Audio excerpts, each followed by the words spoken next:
सुंदरवन जंगल में बारिश बहुत तेजी के साथ हो रही थी। मम्मा चिड़िया बहुत परेशान थी क्योंकि वो और उसकी बेटी दोनों भूखे थे। मेरी बेटी, मैं जानती हूँ कि आपको भी भूख लगी होगी। इतनी देर से बारिश बंद होने का नाम नहीं ले रही। न जाने ये बारिश कब बंद होगी। मैं जाती हूँ और आपके लिए और अपने लिए भोजन लाती हूँ। और फिर मम्मा चिड़िया तेज बारिश में कांपते हुए उड़ रही थी। मम्मा चिड़िया को ठंड तो बहुत लग रही थी, लेकिन इसे अपनी बेटी के लिए भोजन इकट्ठा करना था। मम्मा चिड़िया एक पेड़ पर बैठ जाती है। उसमें जरा भी हिम्मत ना थी कि वो उड़े, क्योंकि बारिश बहुत तेजी के साथ हो रही थी। मम्मा चिड़िया एक तो भूख की सताई हुई थी और दूसरा उसे बहुत ज्यादा ठंड लग रही थी। मम्मा चिड़िया को रास्ते में कालू कौवा मिलता है। कालू भाई, आप यहाँ क्या कर रहे हैं? इतनी तेज बारिश में आपको घर से नहीं निकलना चाहिए था। ना जाने ये बारिश कब रुकेगी।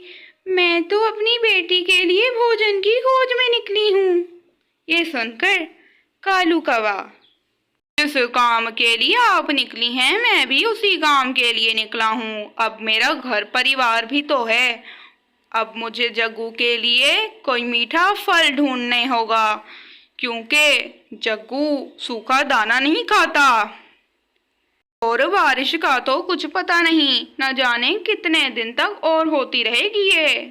कौवे और चिड़िया की कुछ देर बात होती है और फिर कौवा अपने घर की जानिब और चिड़िया भोजन ढूंढने की जानिब निकल पड़ते हैं।